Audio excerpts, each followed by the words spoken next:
Muhammad is a smart man, he's a wise man. However, he's been having many children and he doesn't take care of them, he abandoned them, he doesn't care about them. No one will call this man smart because he doesn't care about no one, you see. And the best example belongs to the Creator. So, go back to the Creator. Now, what is the logical and rational way for us to know our purpose of life? Is it to follow our feelings or is it to follow our brains? If this is the case, therefore, all of us have different feelings. We have different what? Different brains.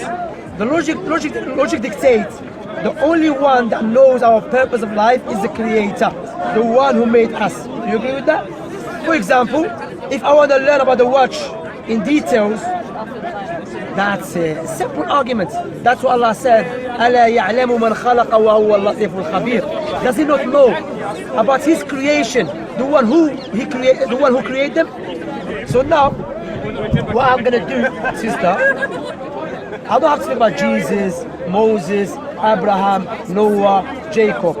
If I establish Prophet Muhammad is a true prophet, logic dictates that we should believe what he came with.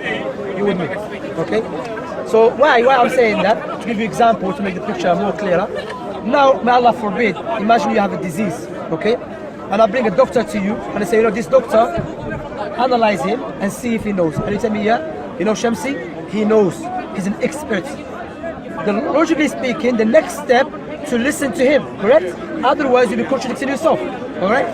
So now, how do we differentiate between a true prophet of God and the liars? Because based upon God's wisdom and mercy, He chose people amongst our kind to teach us about our purpose of life. But when God chose them, He differentiated them from the liars in order for you and I to know who's a true prophet and a false one.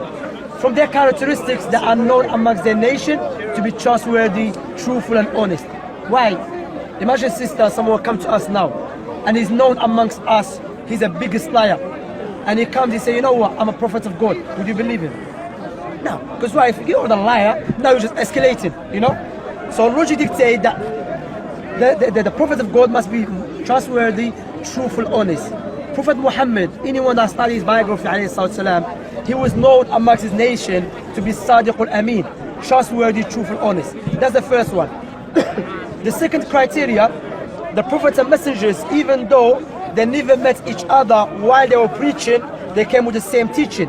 That worship one God and stay away from the false gods. Okay? For example, if you look back to the Old Testament, the New Testament, Jesus, Moses, Abraham, Noah, Jacob, Isaac, Jeremiah, Daniel, Ezekiel, all of them came, worship one God, stay away from the false God, likewise the Prophet Muhammad. Also, from the characteristic to differentiate between a true prophet and a false prophet, let me ask you this question. Who knows the future in details? Yeah, God. That's a logical argument. Likewise, who knows everything about this is the one who designed it. Now, from the criteria that the Most High gave to His chosen ones in order for the creation to know that they are a prophet of God, prophesizing about the future. Prophet Muhammad alayhi salatu means, may Allah blessings be on him. Okay, just to clarify. Okay. He lived 1400 years ago and he prophesied about the future. You don't have to be a Muslim to analyze and to observe what he said. He said there will come a time when you see the barefoot Arab man competing in building tall buildings. What you have to understand, sister, when the Prophet Muhammad mentioned that, back in those days, the Arabs were not known to build tall buildings. Those who were known, the Persians, the Romans, the Egyptians, the Greeks. Let me ask you, where is the tallest building in the world? Dubai. Dubai, Burj Khalifa. Who's competing with them now? Saudi in Jeddah. How a man lived 1400 years ago, not randomly, not tomorrow is going to rain, tomorrow Manchester is going to beat Liverpool. No. Something there was not any indication. There was not any indication to indicate will occur. And the Prophet Muhammad prophesizing it in details. So why is it happening? Culture? No, because Allah told him that will occur. Okay. So we have to understand, not all the prophecies are good, meaning that because he prophesies is good. Likewise doesn't mean Prophet Muhammad prophesies them is evil. Some of them is good, some of them is evil. For one of them, that there is the Messenger of Allah told us that there is a signs of the hour, meaning when you observe that, know that the day of judgment is closer. So there's two types of signs of the hour, minor one and a major one. From the minor one, that the Arabs will compete in building tall buildings. Likewise, Prophet Muhammad said, will come a time when the Arabs, they will stop using a camel as a riding beast. And everyone who studied about the Arabs' nature, the camel is like his mother. Always, always with him. Okay? So Prophet Muhammad said they will stop using it. Did he stop there? No. He said they will start using something as a box, as a carrier, that will carry them to the mosques with their family. One of the Muslim scholars said, without any doubt, Prophet Muhammad speaking about the cars. Because if the Arabs are not using a camel as a riding beast, they have to use something else. The fact that we can observe that are using cars more than anything else, therefore how a man lived 1400 years ago knew about that. Another one, Allah mentioned the Quran. Before I go any further, what do you think what I said so far? Does it make sense? Is it clear? Okay. Another one, Allah mentioned the Quran to Prophet Muhammad. Oh Muhammad, your name and your description is been mentioned in the previous books. Can someone go to Isaiah 42? Just Isaiah 42 is a passage which is in the Old Testament. It speaks about a prophet who's coming. No, it's not. Isaiah is way before Jesus. Okay, but what is the beauty about the Quran? The Quran tells you that Prophet Muhammad been prophesied not just in the Injil, rather in the previous books. So Isaiah 42. Let me get it for you because I want to show you So Isaiah 42, it speaks about a man who's coming to glorify the Lord.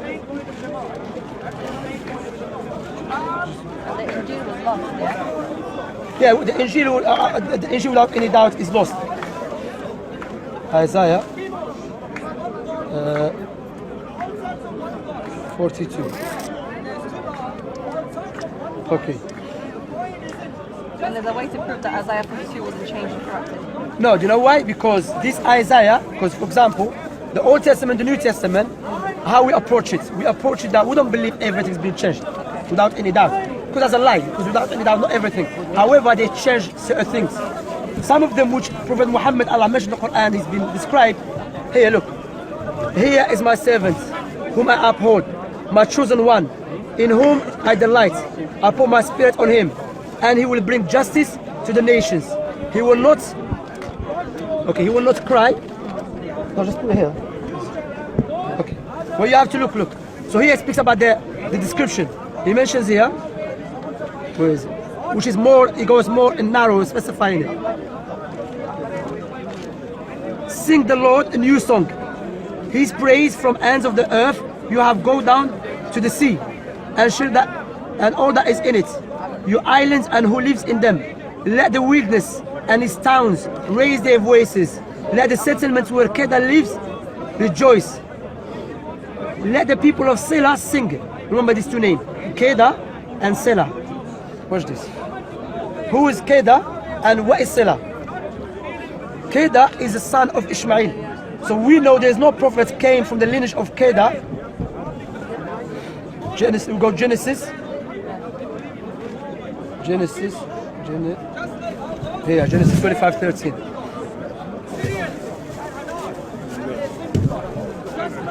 So Genesis 25:13. These are the names of the sons of Ishmael, listed in order of their birth. Nabiot, then who? Ishmael. So Selah likewise. Selah is a mountain in Saudi. Look, Mountain Selah. So what I'm saying, when you look to the proofs that why the Muslim believe Islam is the truth, and the Prophet Muhammad.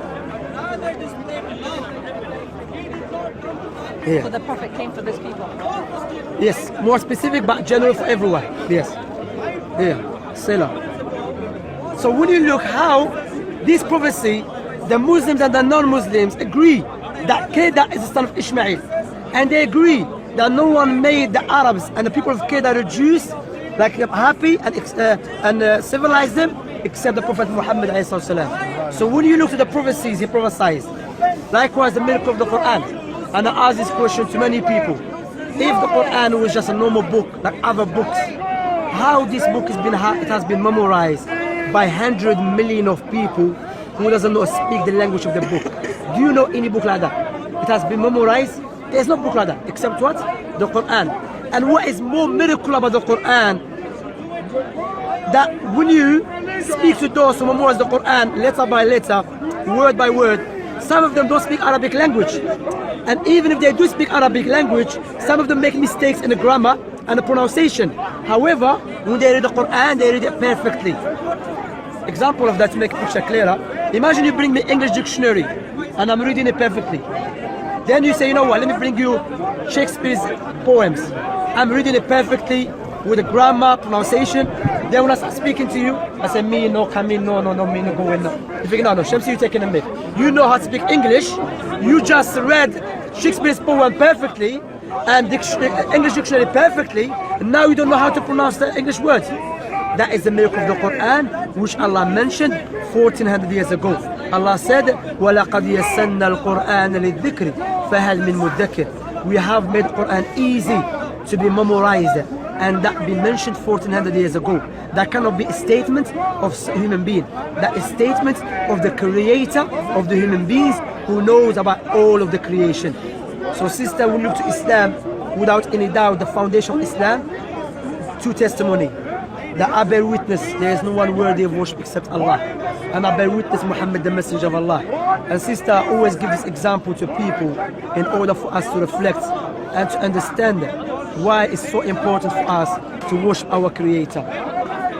If I give you £2 million as a gift, so you know, sister, I like you, it's a gift for you too. For you, £2 million, just go. What would you say to me, at least? Would you remember me all the time? Of course, £2 million, you buy a nice house, you know, thank you, brother Shemsi, you pray for brother Shemsi, £2 million is big money. Okay, now I will give you £2 million on a condition, give me your two eyes. Would you do that? You can see it. No, go. Because why? Your eyes is more valuable than £2 million, correct? What about the one who gave you two eyes for free? Why don't you thank him and remember him? See what I'm saying? That's why Allah said in the Quran, وَإِن تُعُدُّوا نِعْمَةَ اللَّهِ لَا تُحْصُوهَا. If you try to count Allah's blessings, you will never be able to do so. So you already believe in one God. So now, you and I, we accept that we should be grateful to God, correct? We should worship Him. And now, I'll ask you another question. If you want to buy a gift for your friend, would you buy a gift that you love or your friend love? Friend love. Likewise, you should worship the Creator the way He loves. That's why, based upon the Creator's wisdom and mercy and justice, He did not leave it up to our intellect to come to a conclusion how to worship Him. He sent the prophets and messengers.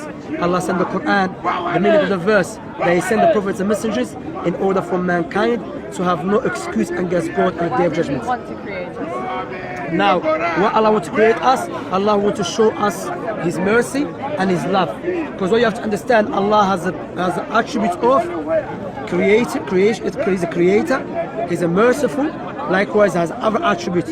So Allah subhanahu wa ta'ala, one of the reasons He wants to create us to worship Him. Likewise, to implement His attributes.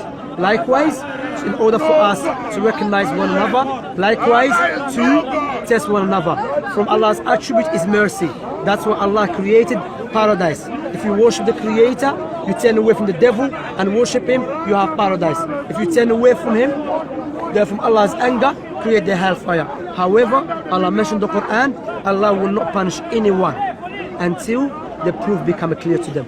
The fact that the universal science, the creation of God, likewise what the prophets and messengers came with, goes in line with each other, then it is upon us to learn and understand that look, don't turn away from your Creator. Because Allah mentioned in the Quran, O Muhammad, say to them that if you reject your Creator, then know the death surely will meet you, and you will return to God and will inform you. How many people left their houses and never come back? Nothing is guaranteed that this life except death, sister. So what do you think what I said? Does it make sense to you? Is it clear to you?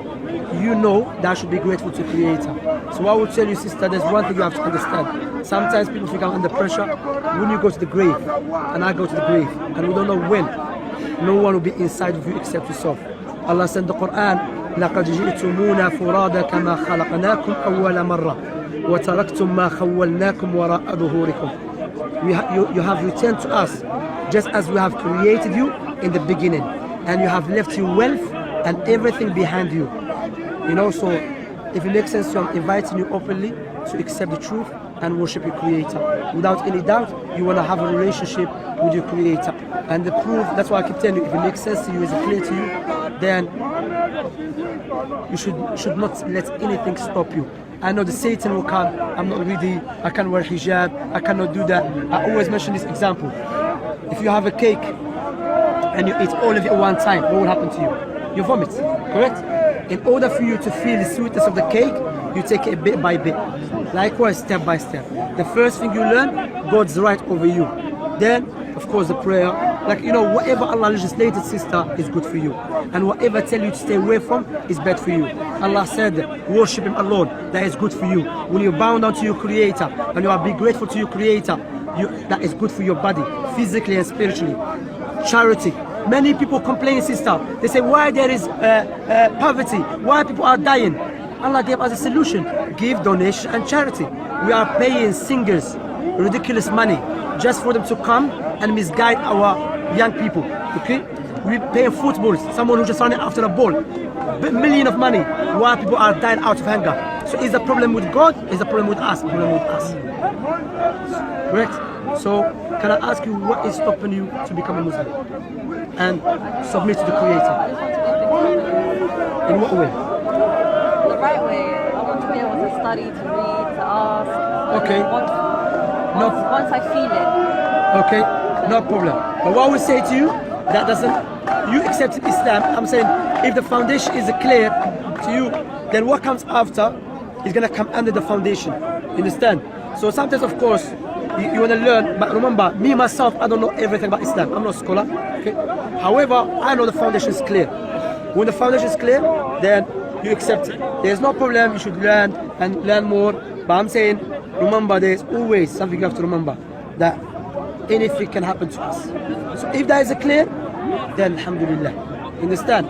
As for learning everything, then that comes after. Understand? So that's because out of experience, when I give dawah to people, that many times, one of the barriers, or one of the common barriers that stop them to accept Islam is that I don't know everything about Islam. Or likewise, I'm a sinner, correct? But I'm not perfect, you know.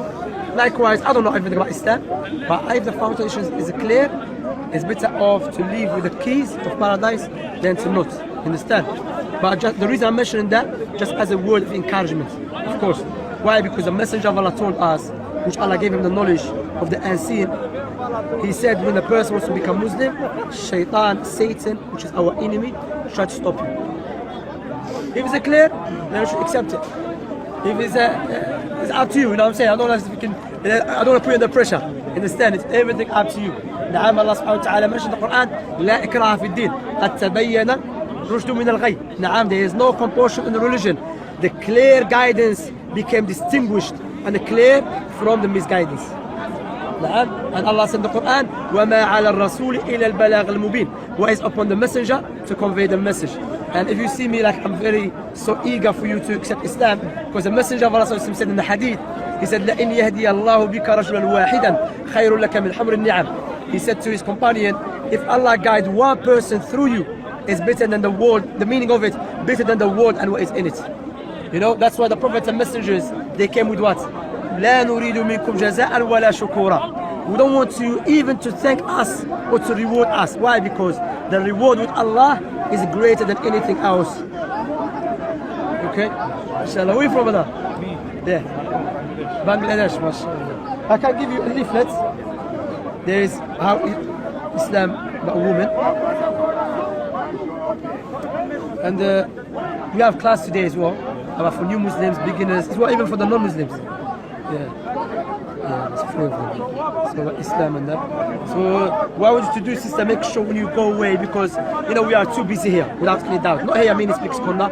In our society, we are very busy. You know, sometimes the gas bill come, makes you forget about God. You know, electricity bill, the university, college. But remember, this is just diversion. No problem. Allah mentioned in the Quran that take your participate in the dunya without any doubt. Work, to do something good in this world. However, that is not the main target. The main purpose is that the hereafter. This life is like a bridge. No one build a house upon the bridge. صحيح? Correct? No. Everyone use a bridge to cross from one side. That's it. This life is like a bridge. So you want to cross to the other side, and what you need on the other side is what? The foundation, believe in the Creator. Alright. If you have any question, you can ask. If you have any question or something, inshallah ta'ala, no problem, inshallah. Yeah, inshallah. Alright. It was nice meeting you. Assalamu alaikum, akhi. Take care, yeah? Alright.